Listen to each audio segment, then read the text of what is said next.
Hi guys, it's Sarah with Grassroots Evolution, and I'm here to bring you a weekly message for fire signs for March 23rd through the 29th. So if you're a Leo, Aries, or Sagittarius, this may resonate. If you've got fire somewhere in your chart, just somewhere in your soul, and you were drawn to this message, it may resonate as well. Keep in mind it's general though, so take what you feel is for you on a soul level and disregard the rest. Go about your day. And don't dwell on it, my friends. Know as well that no matter what messages we receive through spirit, through the cards, it's still up to you and your active free will, your grassroots evolution, in the choices that you make, the steps that you take to get whatever fulfillment it is that you'd like to see in this world. And to me, that's personal power, my friends. So I am here today as well with a bunch of crystals that I feel like are really, really important. And I'm being asked to show you them. This one here is pyrite or fool's gold. We have blue calcite, rose quartz, and this one as well is honey calcite. I feel like the calcites are very, very calming energy as well. For any of you interested in picking up some of these, they were relatively inexpensive as well. So just a side note, as well as I'm being asked to show you this little lava stone in case any of you would be interested, and bronzite. And the cool thing about bronzite, I'll show you here, it almost looks like a chunk of bronze. But the cool thing about bronzite is not only does it repel energies or negative energies, it sends it back. So this is a really great one if you've been experiencing psychic attack or anything like that as well. It's really nice. And as well, the fool's gold I find to be a really, really grounding stone.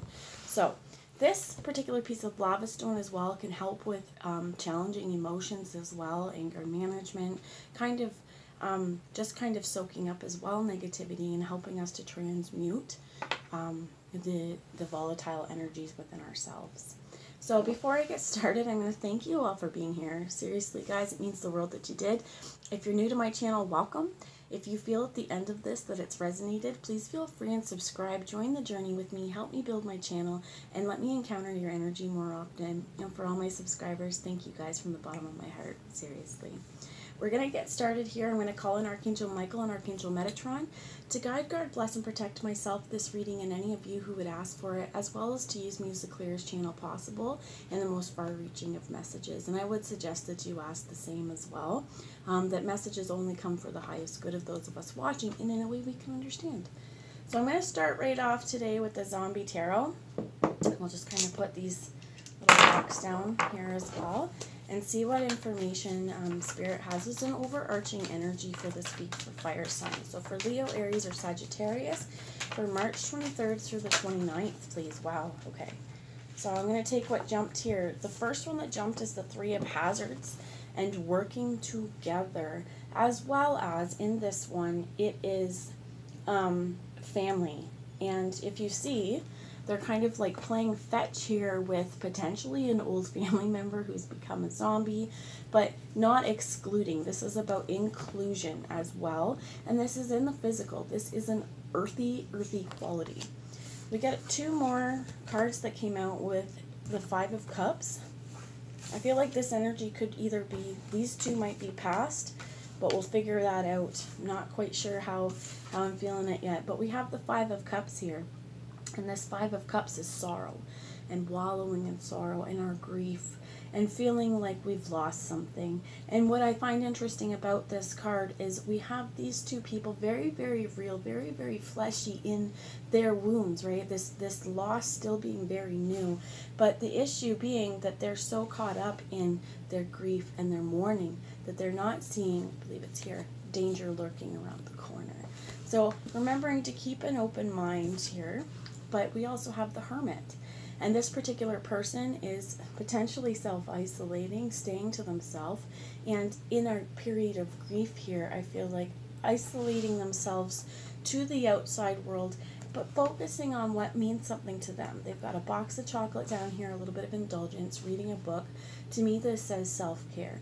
If you are feeling grief, if you're feeling grief-stricken, if you're feeling like you really don't want to be out in the world right now, take a breather, take a rest, and take some time to yourself to help grieve, to continue whatever mourning process it is, but to know as well as that You can work with others. You can have discussions with others. There could be mourning this as well, mourning family life as well here, because I feel like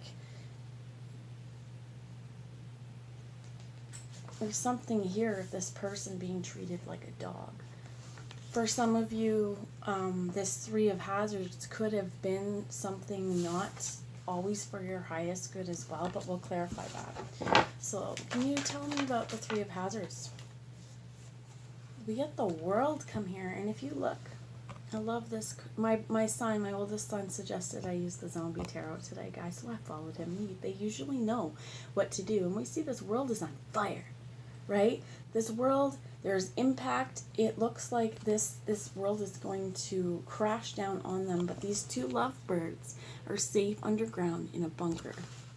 The top of them may not have a whole lot of life going, and I feel like there's a lot of endings here, and this definitely could be why the Five of Cups energy, why the heartbreak. I mean, they are sitting in the graveyard. On a side note, as a personal note, the graveyard is often where I go to clear my head and find peace. Some of you as well, if you need to get out and pay respect to loved ones, talk to spirit, talk to the ancestors of your spirit as well. This can also bring a lot of healing, is what I'm hearing. This is a healing place. But that there's major changes transforming in this world around us right now. This world is different than it was 2 months ago. It's different than it was a month ago. And for some of you, it's different than it was yesterday. But no matter the flames on this world, no matter what's happening, know that you can still stay safe here in your bunker, okay? In your house. But this is maybe spending some time in solitude to quiet the noise. And she feels safe. That's what I like about this card too, that there may be zombies trying to get through, but they cannot reach through her. She's not within reach. They cannot get through the doors. And she's pretty confident and relaxed looking, even though there may be a state of emergency around us. As well as they're stalked. They know they're protected. If the world is going to end, they're protected. Major completions, major transformations. Can you tell me a little bit more about the Three of Hazards with this world, please? It could be, again, that, like, you may have tried to go about things business as usual, but that's not working, and that's not how we're meant to go. When things are changing, we need to roll with this change, accept the change, grieve what's been lost, take our time to ourselves, but then eventually we move on, right? Because why did these two bunker down? Potentially to repopulate the earth, right? Not saying that you guys should, go about making that happen right now, but knowing that fail safe. One of the things I'm hearing is that there's fail-safes in order as well. Spirit, is there anything else you'd like me to know about this for anyone watching? Nope. Let's check the bottom of the deck. And it's the Eight of Wands. So this Eight of Wands is quick incoming communication, quick thoughts, as well as if you see this is zombie roller skating chasing after her. So there is something coming quick. There is passion behind it as well. And this cheerleader as well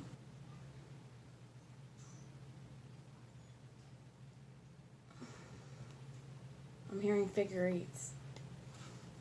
Could be also cycles, right? Feeling like we've ran from cycles for a really long time, and it's time to bring endings to these feelings of being chased. Want one more card, please, Spirit, for that Eight of Wands. And you get the Ace of Hazards.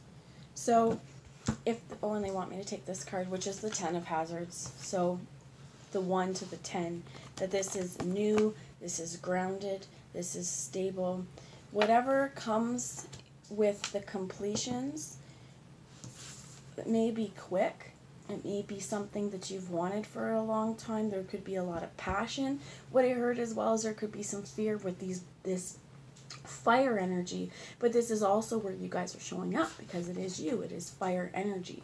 So quick insight as well as getting away from situations quickly as well to keep yourself safe, but knowing that there is potential here for something brand new and grounded. Once we can work through the energy, once we get out of hermit mode, then we can finally start to build something new in this physical reality, and something that is a lot more grounded, a lot more stable. And to be honest, nobody's being treated like a dog, right? Everybody has their place. As well as I feel like no one's being treated like a dog here, but there are servants and they're zombies. This is still kind of working together and trying to coexist, I feel like, but having the modern comforts that we may be used to. And one of the dangers I feel like in this is complacency. Being a little too comfortable with having zombies in your house. So before I do anything else, I'm going to bring a message from the Shaman's Oracle, and this is by Will Kingham and John Matthews. And for anyone who's interested, it's a pretty cool little deck with petroglyphs on it. So this is what the book and the cover look like for anyone who may want this deck. So what we get is Ancestor of Skill. And this may be something that we are currently harnessing in. This could also be this new Ace of Hazards. Is there something that you may feel on an ancestral level that you have done before? So for example, names have a lot of meaning.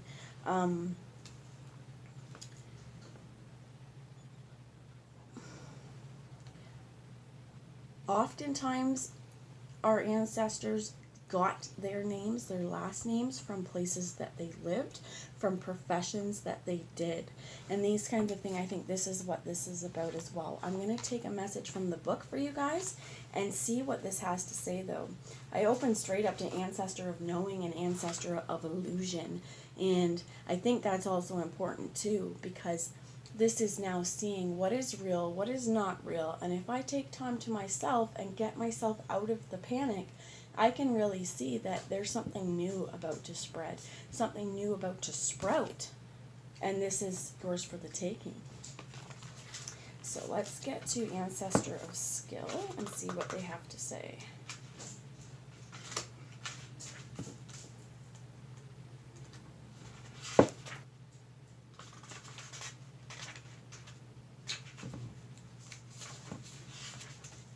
Okay.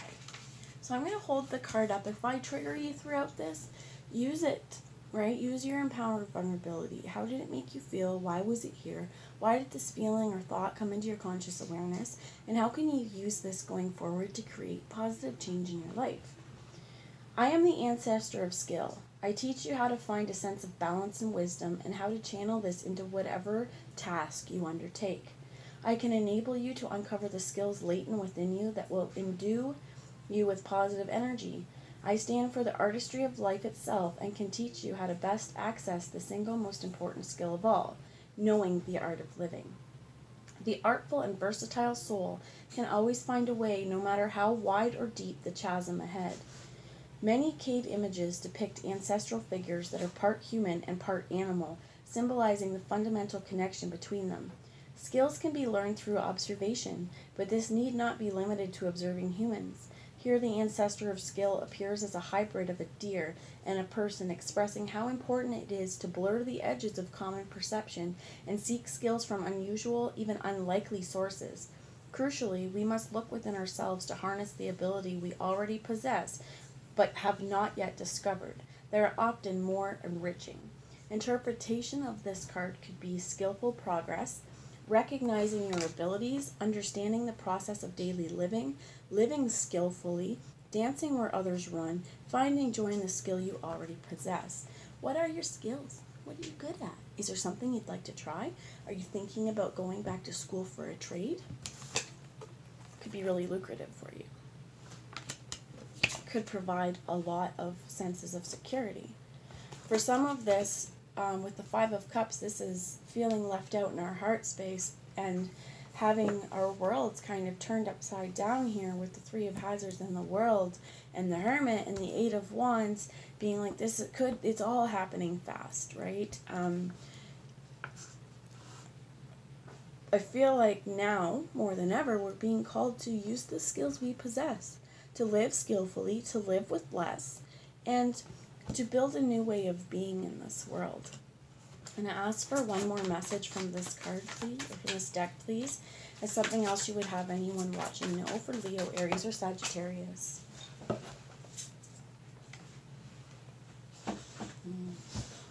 The Ancestor of Guidance. I'm going to bring this message from the book too, guys. For some of you as well, this is listening to those that have come before us. And this could be listening to those that have come before us in our profession. Listening to those who have been before us and hearing Great Depression as well on YouTube. There are a few channels where they talk about how to feed yourself, how the people ate during the Great Depression. Many of us as well who grew up with older grandparents, farm grandparents, or parents who've lived through that, a lot of the food that they still eat originated there because it's coming from less. For example, there's this cake called Wacky Cake that uses vinegar and I think it's baking powder as a leavener, or is it soda? But they didn't have as much. It's using a lot less stuff. For some of you as well, this is listening to them. How did they survive the Depression? How did they just survive hard times? And if you're undergoing hard times now, how can you use the information that they can give you to move forward and to thrive? So I'm going to bring this Ancestor of Guidance as well and see what they say. And there's two ancestors here as well, which I think is very important in terms of learning from the past. It says, I am the Ancestor of Guidance. I remember you, and so I watch over you. I guide your steps as you embark on your life path and counsel you as you make important decisions about the direction you will take. Because I am of your family, however ancient, I know well the deepest places in your heart and soul and stand ready to assist you in discovering the path you need to follow. Just a minute, guys. All right, I'm back, guys. So we get here profound wisdom, direction, aspiration, seeking new ways, companionship of family on your journey, realizations, echoes of ancient past. And there's two folds here about family. The Three of Pentacles, working together in family, and the Ten of Pentacles, being stable family. For some of you as well, in times of isolation, really focusing on what our family has to offer, as well as this is how I was feeling with this graveyard, that it may be time to really connect with ancestors from our family lineage as well. This could even be going back not just 1 or 2 generations. We may be picking up on ancient ancestors as well. So for some of you, what I'm hearing and what I'm going to suggest is if you would like to ask your ancestors to guide you, you very much could be ask them to be for your highest good and to deliver messages you could understand. I'm hearing stream of consciousness writing as well. And the bottom of the deck, I see a spirit of challenges, and this is about courage. The air signs, Gemini, Libra, Aquarius, this came out as one of the cards. And this is rising up to the challenges and meeting them head on, just showing courage regardless of what challenges and strife we have in this world. If our world seems on fire, how are we going to rise up? Because that is the only way that things will change, is by our actions and what we're going to do. So the last message I want to bring to you guys today will be from the Crystal Mandela Oracle. And I'm going to ask going forward, what is some energy that can help you with this? And 2 cards that I want at the bottom is the Inner Queen, Goddess Persephone, and Ruby. Very root chakra. So some of you as well, if you have ruby jewelry, if you have anything ruby, you may want to wear this. We also got Grace for the Grand Gesture, Archangel Raphael and Malachite, healing our heart, that green energy, and also this is a lot of heart healing, my friends. We got our Angel Bathiel and Rose Quartz for some heart healing, and this is this. So I feel like this is important because not only do we have the pink for the unconditional love, the self-love, but we also have Grace for the Grand Gesture and the Malachite in terms of our chakra center. Our chakra, the color for our heart chakra is green. So this is healing our heart, and I feel like this is also healing an ancestral heart. If any of you have heard the term, or the way of they put it, as we heal ourselves, we are healing those that come before us, and we're also going to heal those who come after us because we've changed. We are not still coming from a same maybe wounded mentality. So I feel like over this period this week, to bring a new start, to access the skills that we've had in this world, to heed the guidance from those of us, those who have come before us, to focus on our family and really bring a new beginning. Spirit's asking you could ask Archangel Raphael to guide you. You could wear malachite. You could wear rose quartz. With malachite, be careful if it's broken. It is toxic if it gets wet, and it's toxic on you. So just being careful there. But if you are looking for stones, if you're kind of ready to purchase them, malachite and rose quartz might be really awesome as well. Or I can't remember what it's called, but it's ruby zai something. But that also might be helpful, just to kind of root you in and root you into heart healing at this time, to heal whatever this Five of Cups energy is. So that's what I got for you guys this week. I hope you have a great week, and I'll talk to you later. Bye, guys.